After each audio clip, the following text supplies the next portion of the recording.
Hi, I'm Ms. Paget, and welcome to your simulation experience. I want to reassure you all that this experience is not graded, but for your learning experience only.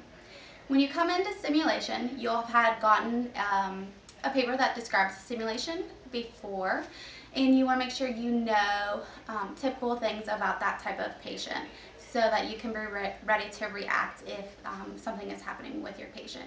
You also want to make sure you're always treating George, the simulator, as a real patient. You want to make sure you wash your hands or use hand sanitizer before you come in the room and have contact with your patient.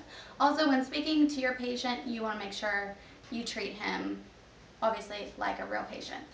The only things that we don't do is we're not going to start an IV on the actual simulator. We're going to use one of the trainer arms.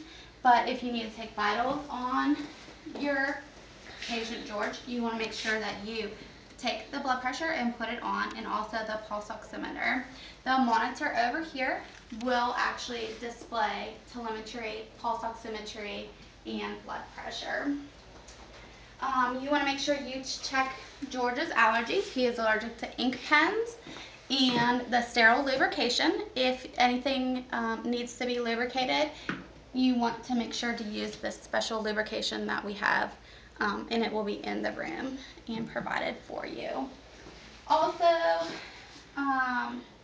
you want to know that you can check carotid, brachial, radial, femoral, and dorsalis pedis pulses on him.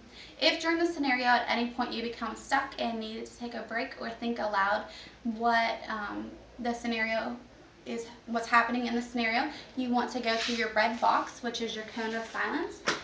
Your instructor will be available to answer questions to you, and you can have books over in that area to look things up. If, however, you're standing over here next to your patient and you say, I'm stuck, I don't know what to do, your patient will probably ask for a new nurse because he'll probably be very anxious. Also, you want to remember that the instructors can hear you from outside. There's a monitor in here, but they can't always see closely what's happening. So if you're placing your patient on 2 liters nasal cannula, you want to make sure you indicate to them that you are placing them on 2 liters nasal cannula.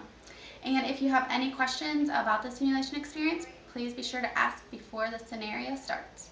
Thank you.